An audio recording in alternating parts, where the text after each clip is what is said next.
Hello students, this video is based on sulfuric acid. You have to learn about the preparation and chemical properties which are very important in this video. So let's start the video. First is preparation of sulfuric acid. Sulfuric acid is also known as oil of vitriol or king of chemicals.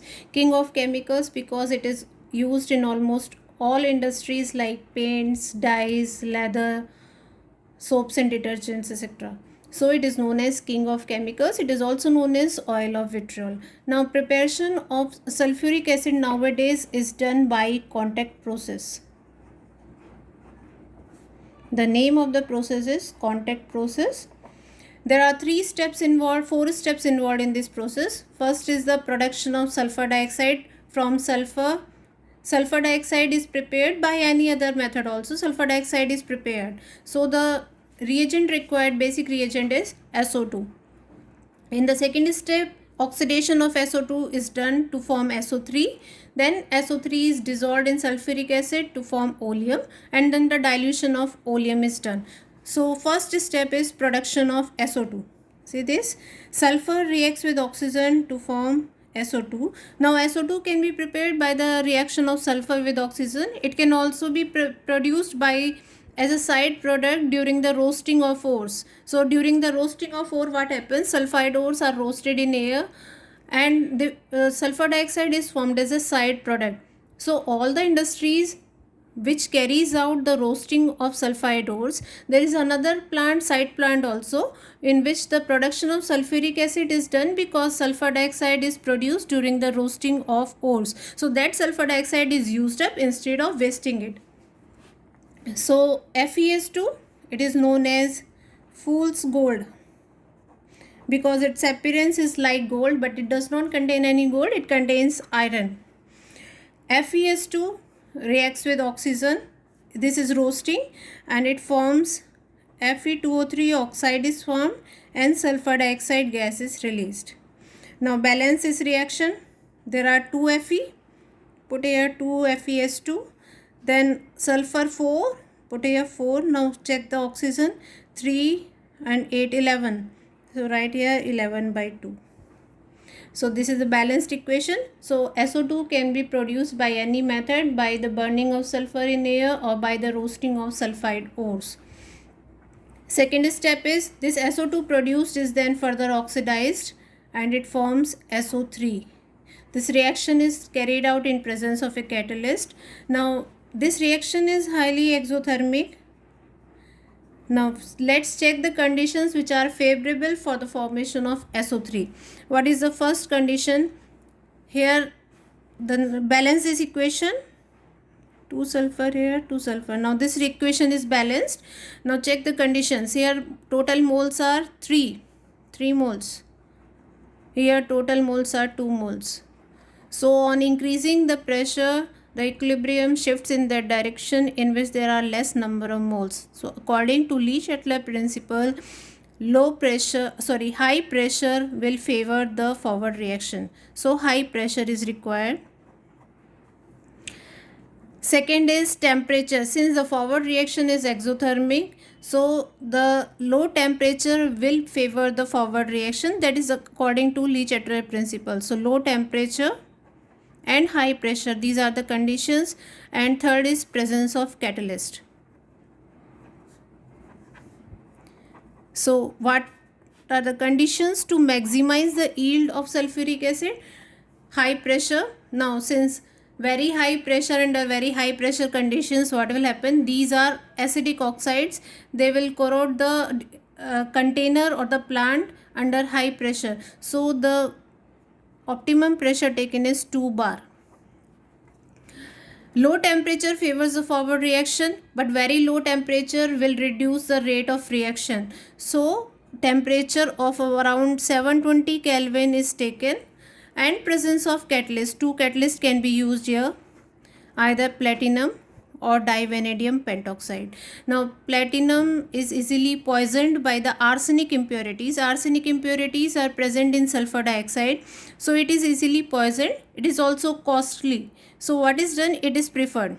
So divanadium pentoxide is preferred because it is cheap and it is not easily poisoned by the arsenic impurities.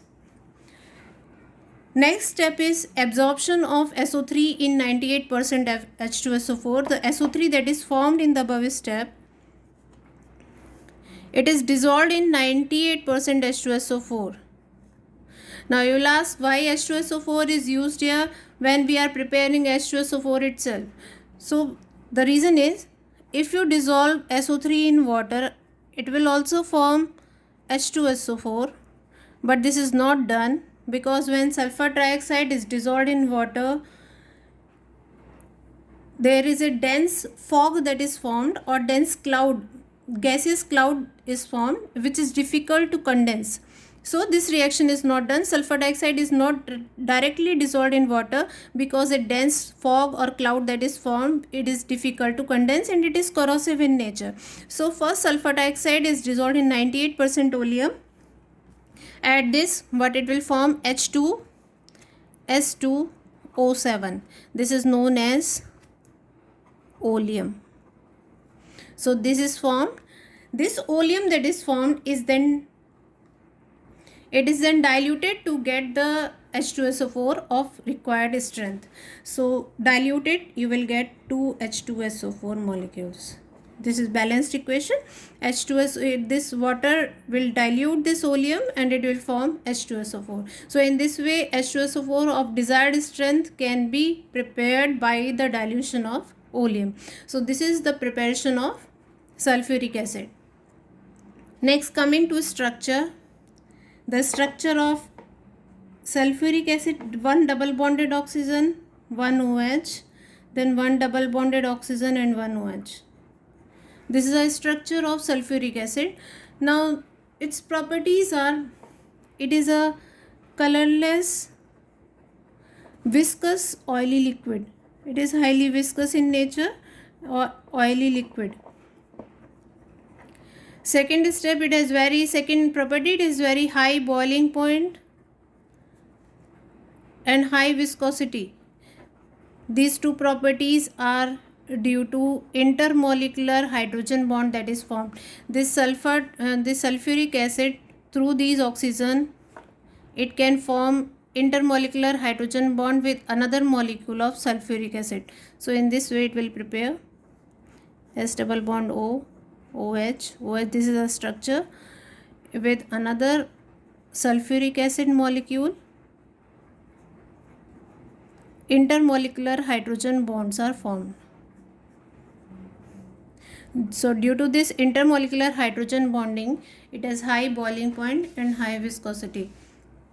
Then it is a strong dehydrating agent and it has a high affinity for water molecules. So these are some of the properties of sulfuric acid.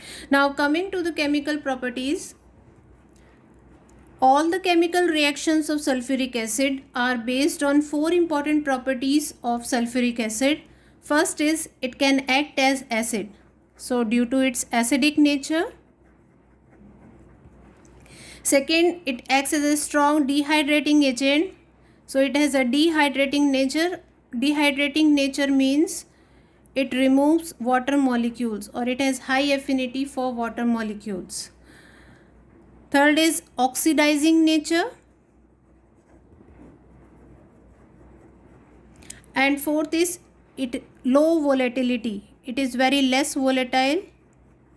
The reason I have just told you, due to strong intermolecular hydrogen bonding, it is very less volatile.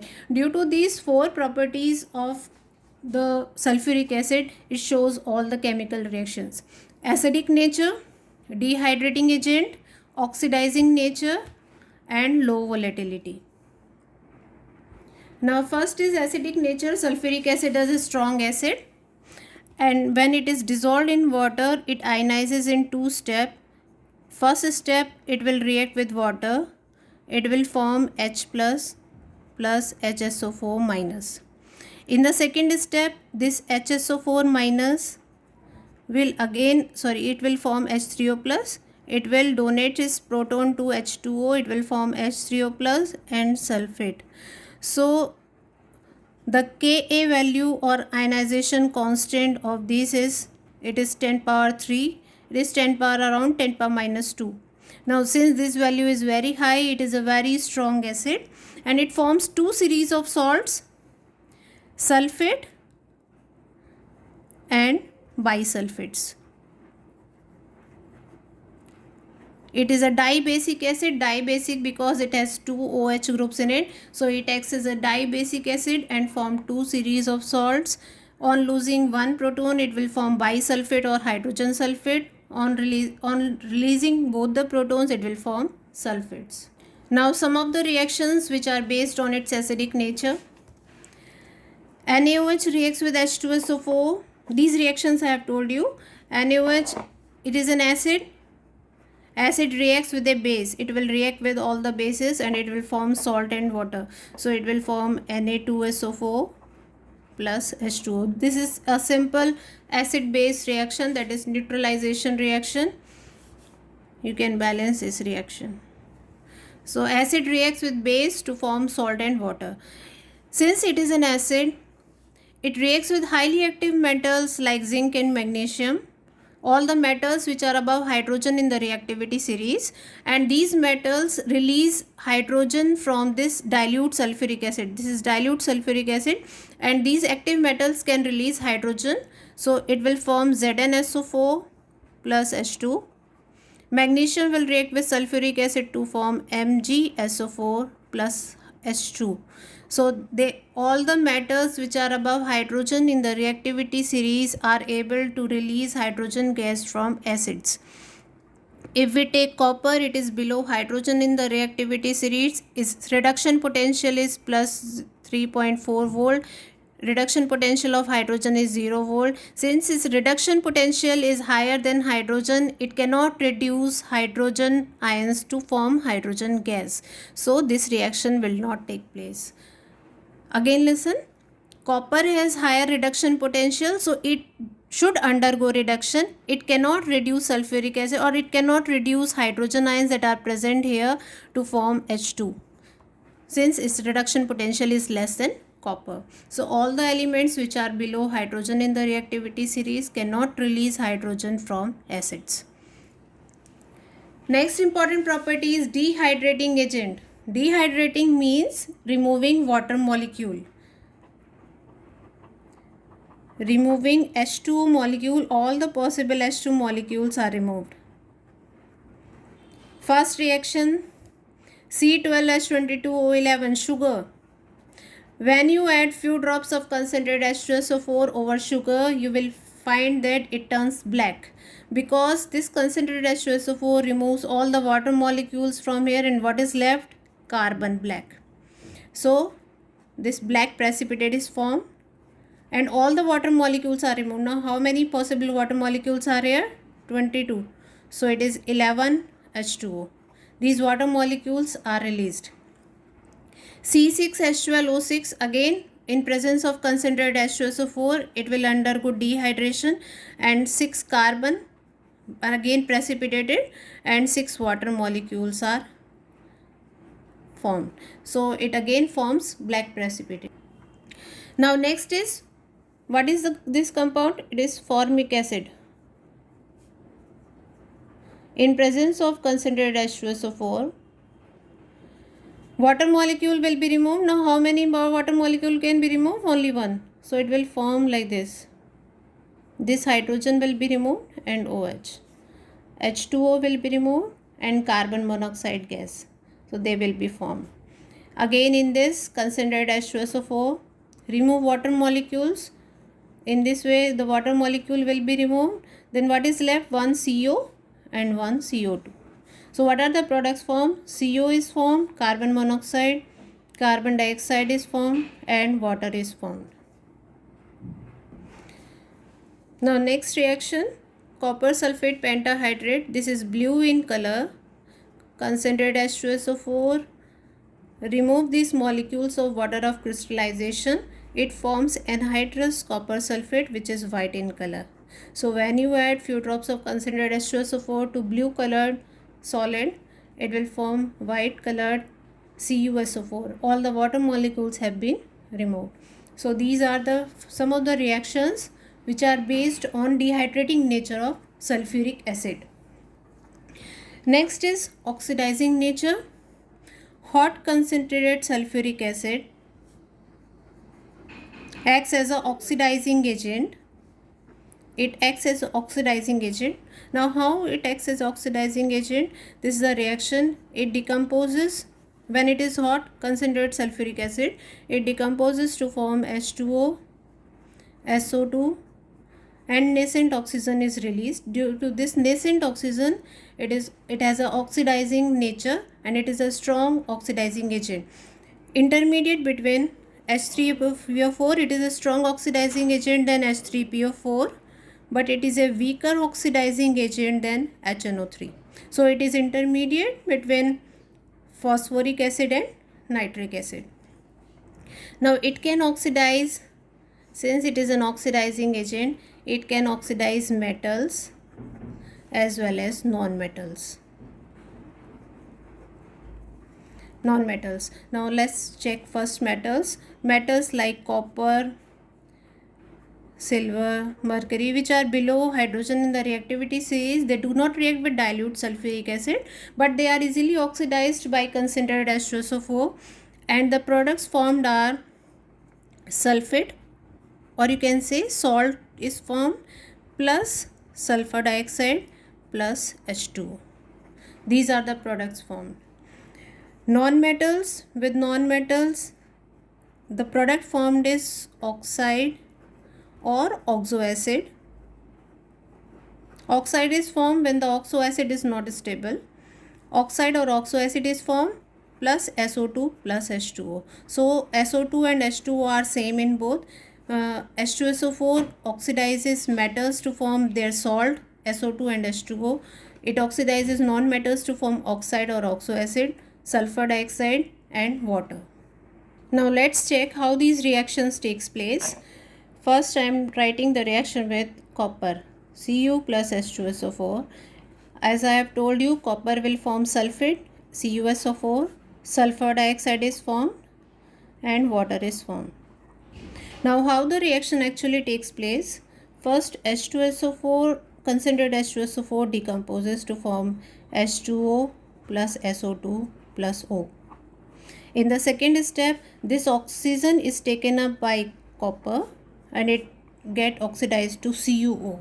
This copper oxide then again reacts with H2SO4 and it forms copper sulfate plus H2O. Now add these three reactions, you will find this will cancel out, oxygen will cancel out. So what is left? Cu plus 2H2SO4 gives CuSO4 plus SO2 plus 2H2O. So in this way you can write the reactions of metals with concentrated sulfuric acid. Now coming to non-metals. Non-metals like phosphorus. Phosphorus is oxidized to H3PO4. Sulfur is oxidized to SO2. Carbon is oxidized to CO2. Iodine is oxidized to HiO3. Only these two reactions are given in your NCERT book. In all these reactions along with these products, SO2 and H2O are also formed. Now let's see how these reactions takes place. First write with sulfur. Sulfur plus H2SO4. This reaction will take place. Sulfur will get oxidized to SO2. It will get reduced to H2O. H2O will be formed. Now in this reaction, how the reaction is taking place? See, H2SO4, it forms H2O plus SO2 plus O. See it properly. Sulfur is in the form of S8. Let's do with S8. This S8 will take up this nascent oxygen and it will form SO2. Now balance this equation. There are 8 sulfur atoms. So 8, put here 8. Oxygen, how many oxygen? 16. So we will write here 16. Now since SO2 is formed, we will add these two reactions. Now nascent oxygen has to be cancelled out. So what we will do? We will multiply this whole reaction by 16. So it becomes 16O and 16O, this will cancel out. Now what is formed? S8 plus 16H2SO4. Now 16SO2 and 8SO2, they becomes 24SO2 plus 16H2O. In this way you can balance this reaction, and you can write the similar reaction with carbon. Again look here, H2SO4, it decomposes, hot concentrated H2SO4 decomposes to form H2O, SO2 and give nascent oxygen. Due to this nascent oxygen, it acts as oxidizing agent and it oxidizes sulfur S8 to form SO2. You have to cancel this nascent oxygen, so multiply the equations in such a way that these oxygen get cancelled. First balance this equation, then multiply it by appropriate number, add the two equations, you will get the final equations. So these were some of the tricks, some of the logic behind the preparation and properties of sulfuric acid. One more thing is left. This property is due to low volatility.